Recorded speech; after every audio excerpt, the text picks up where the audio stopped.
چلیں بیٹا، آپ کو شیخ سعدی رحمۃ اللہ علیہ کی ایک حکایت سناتے ہیں۔ پرانے وقتوں کی بات ہے، ایک شخص شہد بیچا کرتا تھا۔ بازار میں اس کے پاس ہر وقت گاہکوں کا رش رہتا، بڑا اچھا کاروبار چل رہا تھا۔ اسی بازار میں دوسرے لوگ بھی تھے، دکاندار بھی تھے جو شہد بیچتے تھے، لیکن ان کے پاس گاہک کم جاتے اور وہ اس سے حسد کرتے تھے۔ اس دکاندار پر اللہ کا خاص فضل تھا، کچھ ہی عرصے میں پیسے کی ریل پیل ہو گئی، اچھا گھر، اچھی سواری، نوکر چاکر، غرض کے ہر لحاظ سے بڑی عیش و آرام کی زندگی گزارنے لگا۔ لیکن پھر پتہ نہیں کیا ہوا کہ اس کی سیل کم ہونا شروع ہو گئی، کم ہوتے ہوتے ختم ہو کر رہ گئی۔ اب الٹا کام ہو گیا، سارا دن وہ دکان پر بیٹھا گاہکوں کا انتظار کرتا رہتا، کئی دفعہ رات کو وہ خالی ہاتھ لوٹتا۔ اب وہی شخص جو بڑی خوشحال زندگی گزار رہا تھا، تنگ دستی اور فاقوں تک پہنچ گیا۔ ایک دن شام کو گھر لوٹا، پریشان تھا، اپنی بیوی سے کہنے لگا کہ سمجھ نہیں آ رہی، لگتا ہے کسی نے میرے کاروبار پہ جادو کر دیا، کاروبار پہ برکت ہی نہیں رہی، گاہک ہی نہیں آتے۔ بیوی سمجھدار تھی، بولی اگر آپ ناراض نہ ہو تو آپ سے کچھ عرض کروں۔ بولا جی بتائیں۔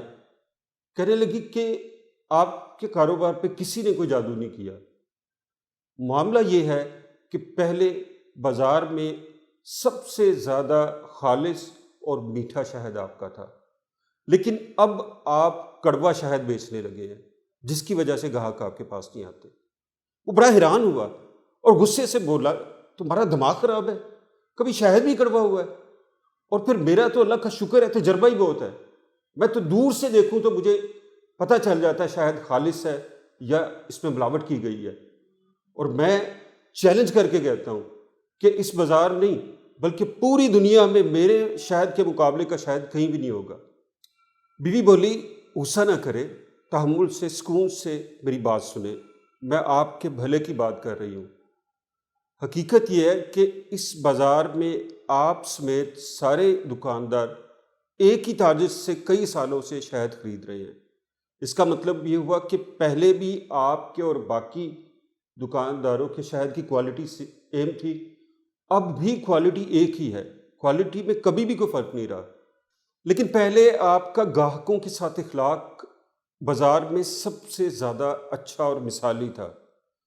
آپ کے چہرے پر ہر وقت مسکراہٹ ہوتی، آپ کی عاجزی، انکساری، گرم جوشی، ملنساری گاہکوں کو اپنی طرف متوجہ کر لیتی۔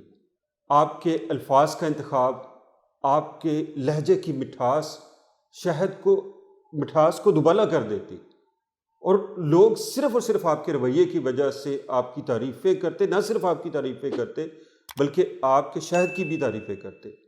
سارے شہر میں ایک بات مشہور تھی کہ وہ فلاں دکاندار کا شہد سب سے خالص ہے، سب سے زیادہ میٹھا ہے۔ لیکن جب آپ کے پاس پیسے کی ریل پیل ہو گئی، گاہکوں کا رش زیادہ ہو گیا، تو پھر آپ کے مزاج میں تکبر آ گیا، آپ لوگوں سے بد مزاجی اور بد لحاظی سے بات کرنے لگے، آپ کے چہرے پر مسکراہٹ کی جگہ ہر وقت ناگواری رہنے لگی، آپ کے الفاظ میں طنز آ گیا، آپ کے لہجے میں تلخی بڑھتی چلی گئی، اور لوگوں کو یہ تلخی شہد میں محسوس ہونے لگی۔ آپ کا شہد اب لوگوں کو آپ کے تلخ لہجے اور برے رویے کی وجہ سے کڑوا لگنے لگا، اس لیے وہ آپ کی دکان چھوڑ کر دوسروں کے پاس جانے لگے۔ بیٹا، اس حکایت سے ہمیں یہ سبق ملتا ہے کہ انسان کسی بھی شعبے میں کام کر رہا ہو، اس کے جو معاملات ہوتے ہیں ان میں اپنے رویے کا شہد شامل کر رہا ہوتا ہے۔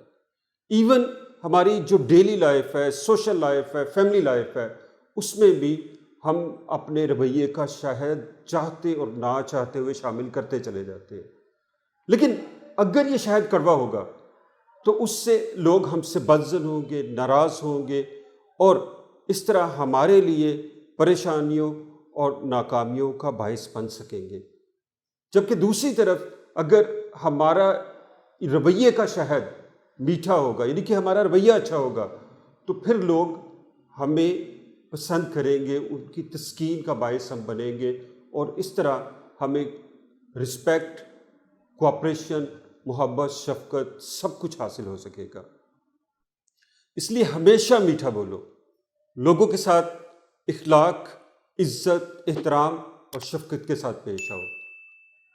آپ کی دنیا اور آخرت دونوں سنور جائیں گے، ورنہ اس دکاندار کی طرح آپ کا کڑوا شہد آپ کو ناکام و رسوا کر کے رکھ دے گا۔